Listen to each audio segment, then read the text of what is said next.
السلام عليكم. لا تنسوا الاعجاب بالفيديو والاشتراك في القناة تشجيعا لنا لنستمر بنشر المزيد إن شاء الله. السلام عليكم ورحمة الله وبركاته. اللهم صل وسلم وبارك على سيدنا محمد وعلى آله وأصحابه أجمعين. النهاردة جاية لكم بطريقة تخزين السبانخ، طريقتها سهلة جدا جدا إن شاء الله تعجبكم. بصوا، أنا كنت جايبة ملوخية. ده الفيديو، دي حاجات من الفيديو اللي فات.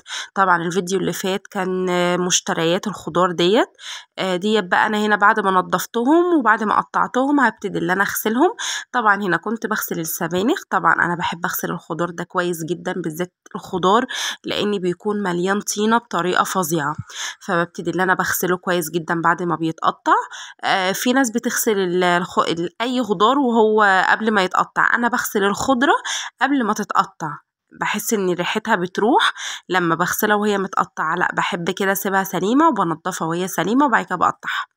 بس السبانخ والخبزه والحاجات دي الصراحه ما جربتهاش. في ناس كمان بشوفها تغسل الملوخيه قبل ما تعملها، وانا بشطفها بنزل منها الطينه بس، لكن مش بعتمد على الغسيل الاول والاخير. يعني في الاول لا، بحب اغسلها غسله حلوه قوي بعد ما تتقرطف. طبعا عشان ما اخرجكوش بره الموضوع انا هنا طبعا زي ما اوريكم بحب اغسل السبانخ كويس كويس جدا برضو، عشان الطينه زي ما انا ما قلت لكم بحط عليها رشه من الخل اللي هي تنزل اي ميكروبات. وطبعا مكان بقى ما الايد وكده كذا ايد بتمسكها.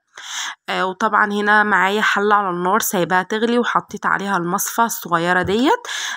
هحط عليها كمية صغيرة من السبانخ. طبعا هو انا هنا يعتبر بسويها على البخار بتاع المية. طبعا هتلاقوها كشت كده، ما تقلقوش خالص، اللون بيفضل زي ما هو، ما بيجرالهوش اي حاجة. ولما اجي ان شاء الله اطلعها اللي انا هبتدي استخدمها في الطبيخ هبقى اوريها لكم.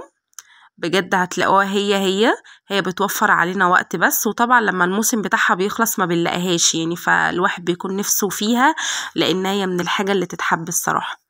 طبعا هنا طلعتها بعد ما خدت البخار بتاع المية.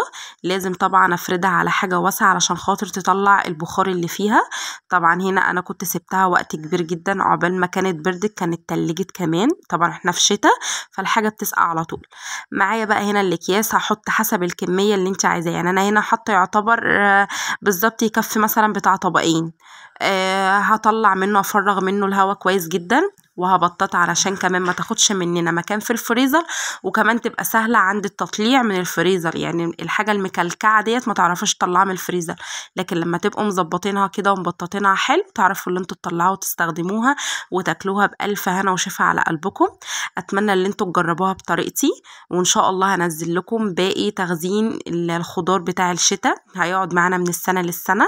وطبعا حابين تضيفوا بيكربوناته براحتكم، بس انا طبعا ما حبيتش لان هي كده كده بتفضل على لونها. اشوفكم على خير في فيديو جديد واقول لكم السلام ختام.